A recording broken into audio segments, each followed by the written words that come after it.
Boa noite, querida comunidade da paz. Este nosso culto hoje, de uma forma bastante diferente, não presencial, cada um na sua casa, assistindo esse momento de culto e adoração a Deus. E nós iniciamos este momento em nome de Deus Pai, Deus Filho e Deus Espírito Santo. Convidamos a todos para se dirigirem a Deus agora em oração quando dizemos: Amado Pai Celestial, graças te damos por mais esta oportunidade de estarmos na tua presença. Abençoa este nosso culto, fazendo-te presente com a tua bênção. Especialmente nesse período da Quaresma, lembra-nos que somos pecadores e que nada merecemos de ti. Lembra também a todos nós que o sofrimento e morte de teu Filho Jesus Cristo em nosso favor, conquistando para todos nós o perdão de nossos pecados, a paz, a vida e a salvação. Por isso nós te louvamos e agradecemos. Ajuda a todos nós a ter paciência e tranquilidade nesse período difícil em que vive a humanidade afetada por esta doença estranha através de um vírus. Ajuda-nos a compreendermos que somos pequenos e que a nossa vida é muito limitada. Dá-nos a confiança em ti para que possamos atravessar este período sem pânico, mas confiantes nas tuas promessas que se cumprem a cada dia. Que assim possamos, como verdadeiros cristãos, continuarmos sendo a luz do mundo. Oramos em nome de Jesus. Amém. Nós vamos cantar agora o hino Digno és, ó Cordeiro. Ele é o 63. Claro, vocês não têm esse hino em casa, mas eu penso que muita gente conhece esse hino de cor. Hino, então, Digno és, ó Cordeiro, de todo louvor. Obrigado também, Samuel, que nesse momento está nos acompanhando com a sua experiência em gravação, em técnica de vídeo, e também com seu violão, então, está aqui conosco, organizando esse culto. Nós gostaríamos, talvez, claro, que toda a comunidade estivesse reunida, mas isso não é possível, então vamos restringir o número de pessoas envolvidas neste momento. Cantamos, então, Digno és, ó Cordeiro. Você em casa pode acompanhar e cantar conosco.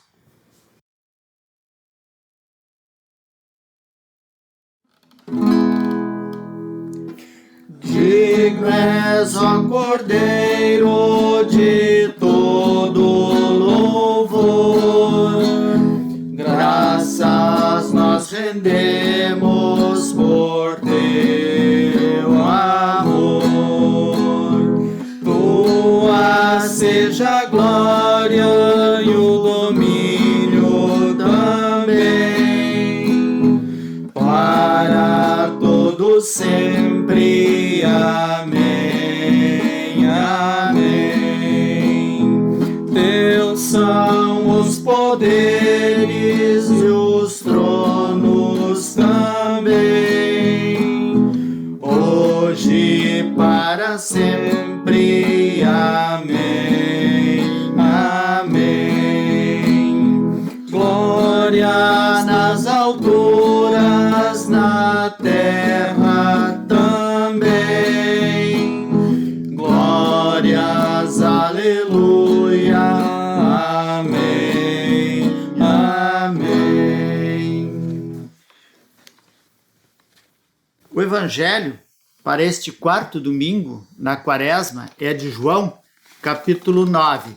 Então, convido Samuel, que fará a leitura do Evangelho de João, capítulo 9, quando Jesus cura um cego. Até? Do 9 até aqui o 12. Do 9, 1 a 12. Jesus e um cego. Jesus ia caminhando quando viu um homem que tinha nascido cego. Os seus discípulos perguntaram: Mestre, por que este homem nasceu cego? Foi por causa dos pecados dele ou por causa dos pecados dos pais dele? Jesus respondeu: Ele é cego, sim, mas não por causa dos pecados dele, nem por causa dos pecados dos pais dele. É cego para que o poder de Deus se mostre nele. Precisamos trabalhar enquanto é dia, para fazer as obras daquele que me enviou, pois está chegando a noite, quando ninguém pode trabalhar. Enquanto estou no mundo, eu sou a luz do mundo. Depois de dizer isso, Jesus cuspiu no chão, fez um pouco de lama com a saliva, passou a lama nos olhos do cego e disse: Vá lavar o rosto no tanque de Siloé. Este nome quer dizer aquele que foi enviado. O cego foi, lavou o rosto e voltou vendo. Os seus vizinhos e as pessoas que costumavam vê-lo pedindo esmola perguntaram: Não é este o homem que ficava sentado pedindo esmola? É, alguns diziam. Mas não é, mas é parecido com ele, afirmavam outros. Porém ele dizia: Sou eu mesmo. Como é que agora você pode ver? Perguntaram. Ele respondeu: O homem chamado Jesus fez um pouco de lama, passou a lama nos meus olhos e disse: Vá ao tanque de Siloé, lave o rosto. E então eu fui, lavei o rosto e fiquei vendo. Onde está esse homem? Perguntaram. Não sei, respondeu ele.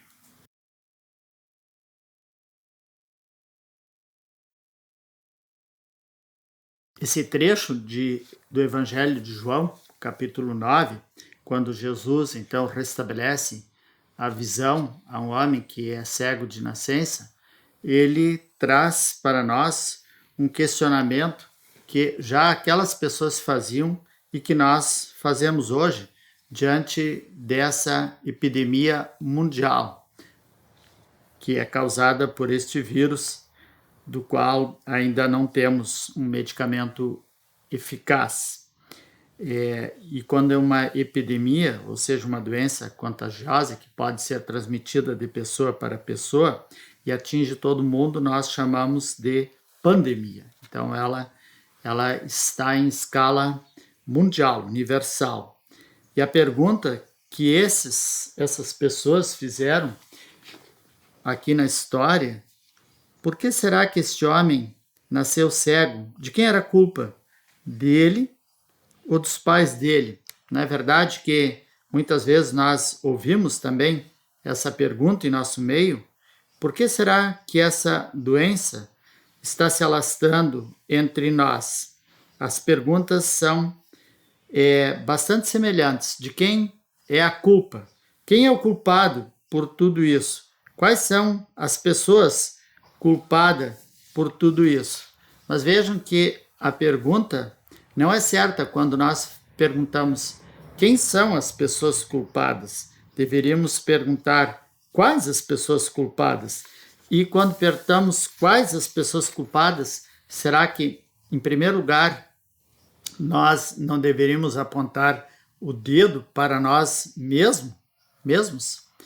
A Bíblia, a palavra de Deus, ela nos orienta e claramente de que todo sofrimento neste mundo, não só essa doença, como todos os que ocorrem a nível mundial, em escala mundial, e até a morte são consequências do pecado, que também está em nós e por isso todos nós estamos sujeitos a sofrimento e morte. Por isso, a pergunta mais adequada diante daquilo que nós estamos vivendo neste momento não é por quê, mas para quê.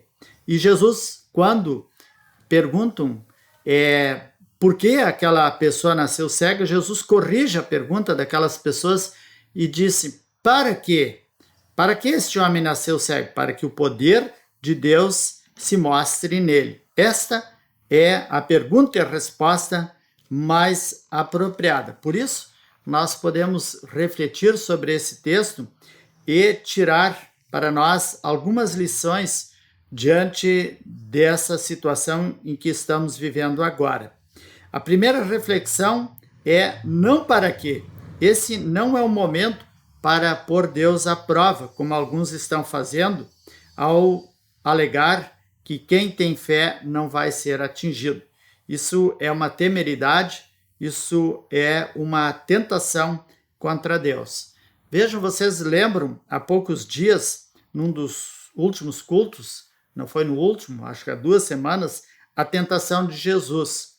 E o diabo disse a Jesus: jogue-se do alto da torre do templo, que Deus prometeu protegê-lo.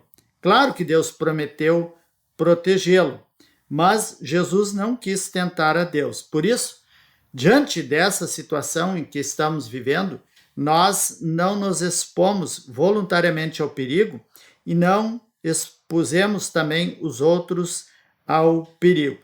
Vejam que, como nós ouvimos pelas notícias na televisão, no rádio, enfim, a maioria das pessoas que contraem este vírus apresentam sintomas leves, mas podem transmiti-lo a outras pessoas e levá-los à morte. É nesse sentido, não da falta de confiança em Deus, que nós suspendemos as atividades presenciais na nossa comunidade, todas as reuniões. Não é por medo, não é por acharmos que Deus não pode nos proteger. Deus está nos protegendo, mas é para não nos expusermos de forma inconsequente ao perigo.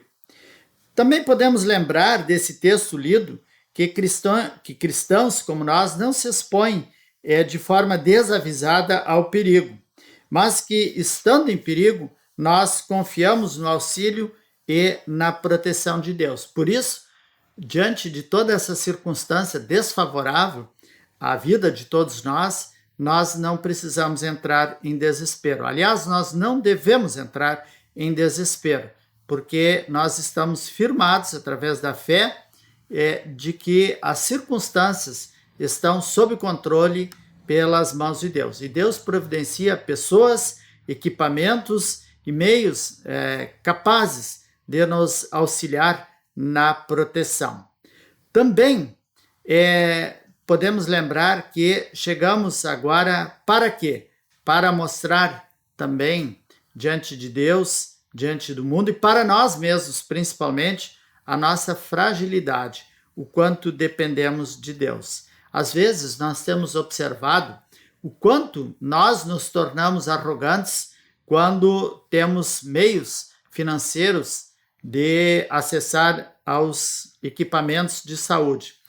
A quanto nós depositamos a nossa confiança nas descobertas da ciência. E diante dessa pandemia, vemos que a ciência e a medicina são impotentes, não tem uma resposta pronta e muitas pessoas, como vimos na Europa, país de primeiro mundo, já sucumbiram à morte. Então, isso é um chamado a todos nós de que devemos depositar nossa confiança exclusivamente em Deus. E Deus providencia os meios para que tenhamos acesso à saúde. Ainda uma outra reflexão diz respeito ao excesso de materialismo que está entre nós. Vejam, agora que as autoridades proíbem a maioria das pessoas de sair de casa e não ser para serviços essenciais, para atender, para que a cidade e as pessoas não parem e sejam atendidas em suas necessidades básicas, o quanto nós podemos parar obrigatoriamente. Então, não coloquemos a confiança de nossa vida em bens materiais.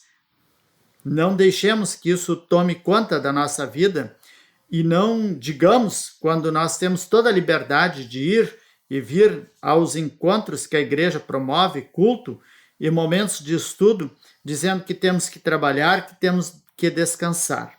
Então, também é um chamado à reflexão para não colocarmos a nossa confiança exclusivamente nos bens materiais. E ainda, por fim, podemos meditar que estamos lidando com a questão da morte, algo a que todos nós estamos sujeitos.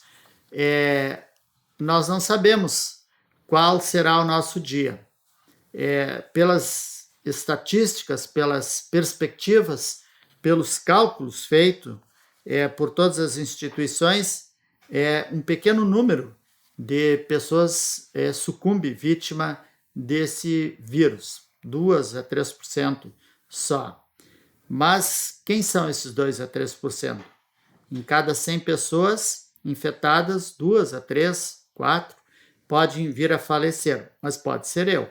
Então, a morte ronda a todos nós. E isso, ao invés de nos deixar desesperados, pode nos deixar tranquilos, porque esta vida, a nossa vida, está nas mãos de Deus, e a nossa partida, quando Deus disser que aqui findou a nossa jornada terrena, nós vamos ir para o céu e vamos estar nas mãos de Deus. Por isso, então, é importante, meus queridos irmãos, que pedir a Deus que abra os nossos olhos diariamente para vermos o Deus maravilhoso que temos, que nos tem abençoado de forma extraordinária até aqui, e que peçamos sempre a Deus, então, o perdão de nossos pecados e a orientação em nossa vida, para que também tenhamos o tempo e dediquemos o tempo necessário ao culto, à oração, à meditação, à prática do bem.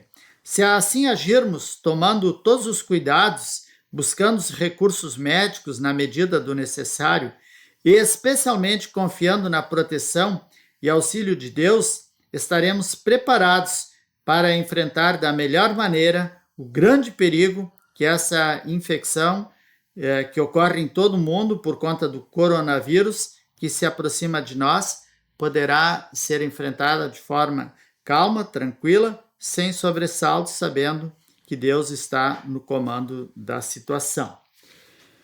Nós agora vamos cantar o hino Guia-nos Jesus. Guia-nos Jesus, ele é o 175 do nosso hinário. Guia-nos Jesus, teu caminho é luz. E esse hino diz: vacilar nós não queremos, sempre a ti fiéis seremos. Toma a mão dos teus, leva-os para os céus. E ele fala mais, né? Que se vier um tempo de inclemência, quer dizer, o que é um tempo de inclemência? É um tempo inclemente, um tempo que não é bom para nós, né? Ser clemente é ser bom. Então, se vier um tempo de inclemência na nossa vida, dá-nos sempre paciência. Faze-nos conduzir ao feliz porvir. Não nos deixe sem amparo no caminho agreste e amaro. No caminho agreste, coisa agreste, nós quando falamos em agreste, lembramos lá do sertão, onde não chove muito, aqui estamos quase numa situação assim também, com pouca chuva, onde é a terra seca e pedras. Então o caminho agreste é um caminho seco, pedregoso, e amaro é um caminho difícil, amargo, como nós dizemos. Então vamos cantar Guia-nos Jesus, teu caminho é luz.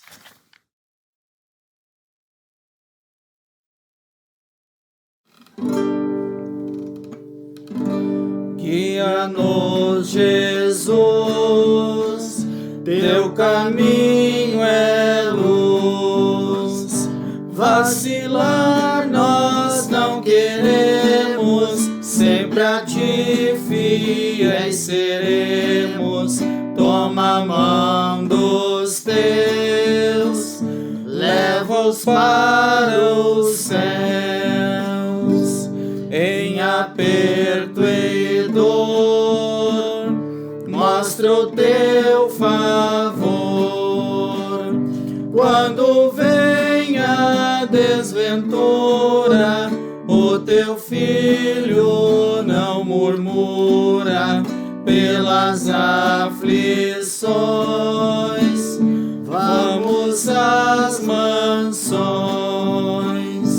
Quando a provação fere o coração, sob o peso da inclemência, dá-nos sempre paciência. Faze-nos fitar o celeste lar. Vem nos conduzir ao feliz porvir. Não nos deixe sem amparo no caminho agreste amaro. Fim da vida aqui, leva-nos a ti. Vou convidar então o Samuel para que faça a oração conosco. Em nome do Pai, do Filho e do Espírito Santo. Amém. Graças te damos, nosso bom Deus e Senhor, pela tua graça e amparo sempre presente em nossa vida. Aprendemos de tua palavra que por nossa própria capacidade Jamais poderíamos apagar a culpa do nosso pecado, mas que o Senhor Jesus Cristo, nosso Senhor, pagou toda a nossa culpa com a sua obra em nosso favor. Com seu sofrimento, morte e ressurreição, tudo isso faz por amor a nós todos, que estávamos mortos em ofensas e pecados. Agora temos a fé, o perdão e a esperança da vida eterna, unicamente pelo teu favor. Louvamos-te por esta obra de amor. Pedimos de maneira especial para que tenhas misericórdia da humanidade. Protege a todos contra o coronavírus, cura, se for da tua vontade, aqueles que já foram contaminados. Confiamos em tua graça e amor. Por Jesus Cristo. Amém. Amém. Nós confessamos, então, a nossa fé cristã, conforme as palavras do credo apostólico, dizendo, então, todos podem dizer também em casa a sua fé cristã, conforme são ditas nas palavras do credo apostólico, dizendo, creio em Deus, Pai Todo-Poderoso, Criador do céu e da terra, e em Jesus Cristo, seu único Filho, nosso Senhor, o qual foi concebido pelo Espírito Santo, nasceu da Virgem Maria, padeceu sob Pôncio Pilatos, foi crucificado, morto e sepultado, desceu ao inferno, no terceiro dia ressuscitou dos mortos, subiu ao céu e está sentado à direita de Deus Pai Todo-Poderoso, donde há de vir a julgar os vivos e os mortos. Creio no Espírito Santo, na Santa Igreja Cristã, a comunhão dos santos, na remissão dos pecados, na ressurreição da carne e na vida eterna. Amém. Oremos em conjunto, Pai nosso que estás nos céus, santificado seja o teu nome, venha o teu reino, seja feita a tua vontade, assim na terra como no céu. O pão nosso de cada dia nos dá hoje, e perdoa-nos as nossas dívidas, assim como nós também perdoamos aos nossos devedores.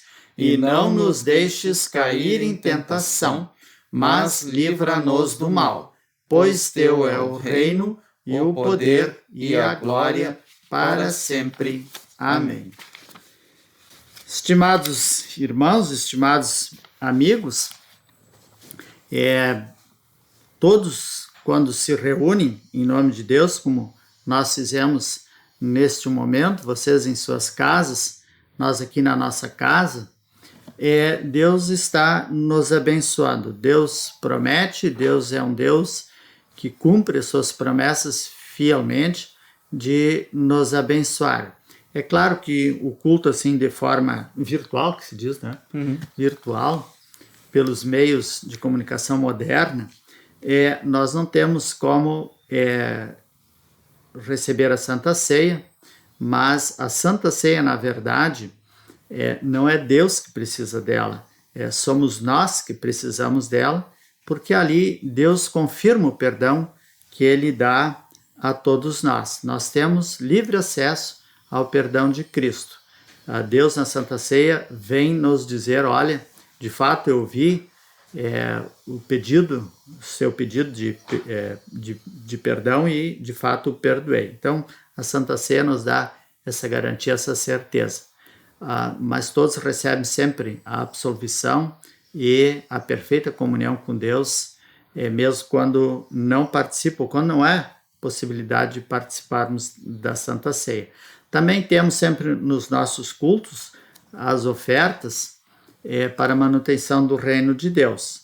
Por enquanto não é possível fazermos a nossa oferta, em dinheiro, claro, mas se esse recesso, esse período de abstenção do convívio com a sociedade se prolongar por muito tempo, então a diretoria vai providenciar meios e mecanismos para que também possamos fazer a nossa oferta de gratidão a Deus.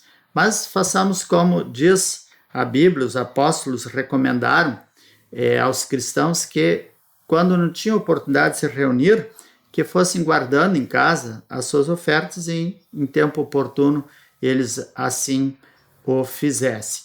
Então nós queremos desejar a todos a bênção de Deus, que Deus vos abençoe a todos, que todos fiquem tranquilos em suas casas, fazendo o bem. Nós nos resguardamos agora, nós estamos fazendo bem para nós mesmos e para a sociedade, dando exemplo de que confiamos em Deus. Nós não estamos atemorizados, mas estamos respeitosamente cumprindo aquilo que as autoridades recomendam. Isso também o cristão sabe fazer, entender quando a autoridade superior, respeitando o 4º mandamento, que é a instituição da autoridade. Deus abençoe a todos, passem bem todos, e então nós vamos comunicar quando teremos o próximo encontro.